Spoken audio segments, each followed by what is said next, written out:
안녕하십니까. 알파스트리트 파트너스입니다.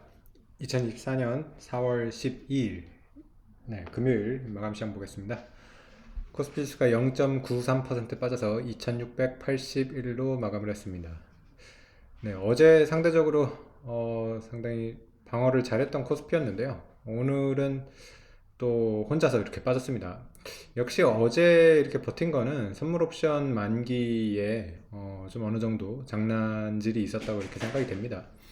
확실히 우리나라 시장은 이 선물 만기일 때 움직임이 좀 정상적이지 않은 경우가 많아요. 사실 어제도 어제 같은 경우는 사실 코스피가 좀 빠질 만한 그런 상황이었는데 보합으로 말아 올렸던 거가 오늘 봤을 때는 확실히 이제 선물 만기의 영향이라고 이렇게 봐야 될 것 같습니다.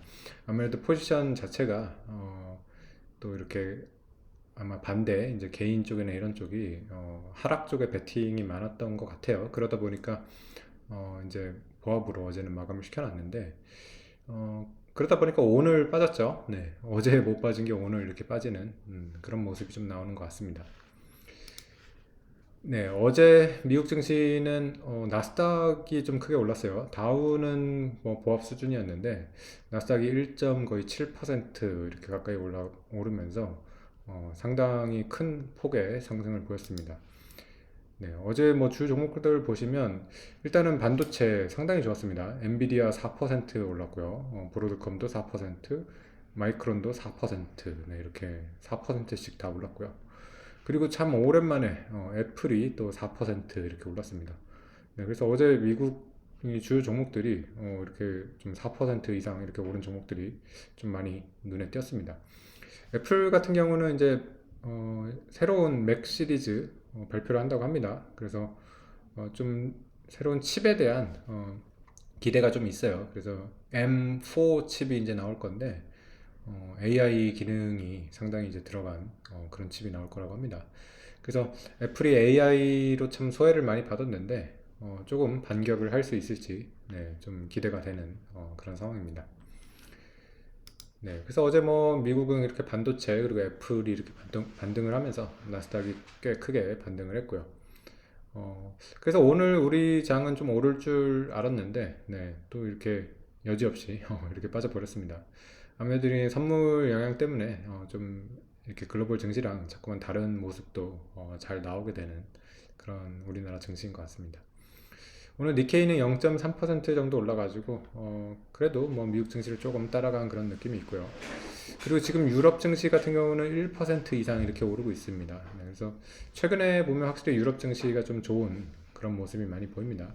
유럽 같은 경우는 6월 달에 금리 인하가 나올 것 같아요. 그래서 어, 지금 뭐 스위스가 제일 먼저 금리 인하를 했었는데 이제 유로도 이제 금리 인하가 나올 것 같고요.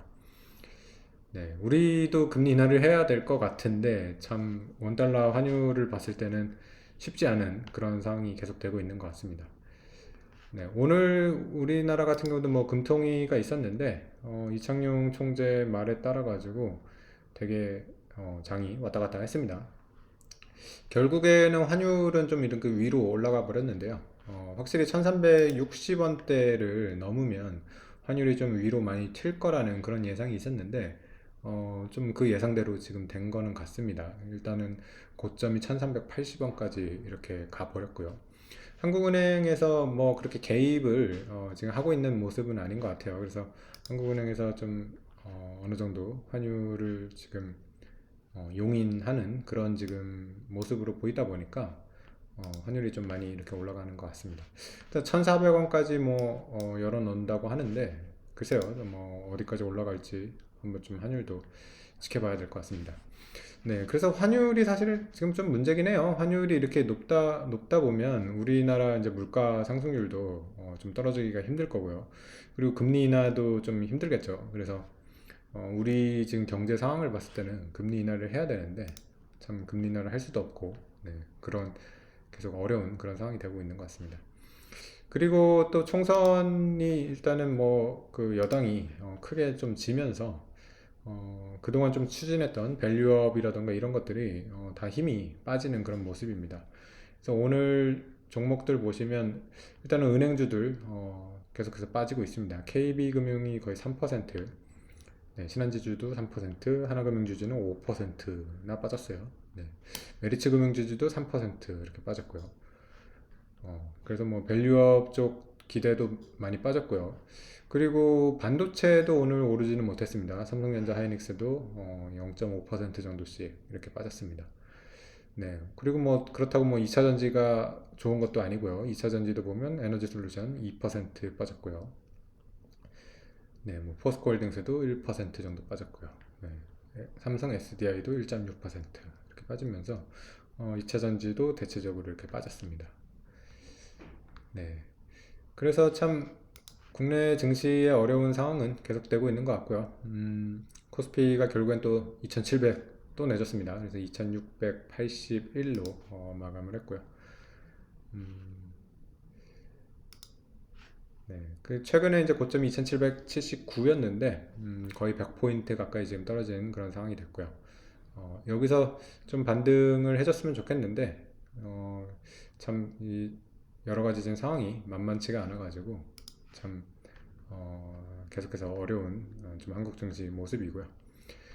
미국 증시 같은 경우는 참 금리도 높고 막 여러 가지 그렇게 상황이 지금 좋은 것 같지는 않은데 그래도 좀 잘 올라요. 특히 나스닥 이렇게 올라가는 거 보면 좀 놀랍습니다. 네, 반도체 주식이 어디까지 올라갈지 모르겠는 그런 지금 상황이고요. 우리도 뭐 삼성전자 하이닉스가 그래도 좀 반도체 수혜를 보고 있으니까요.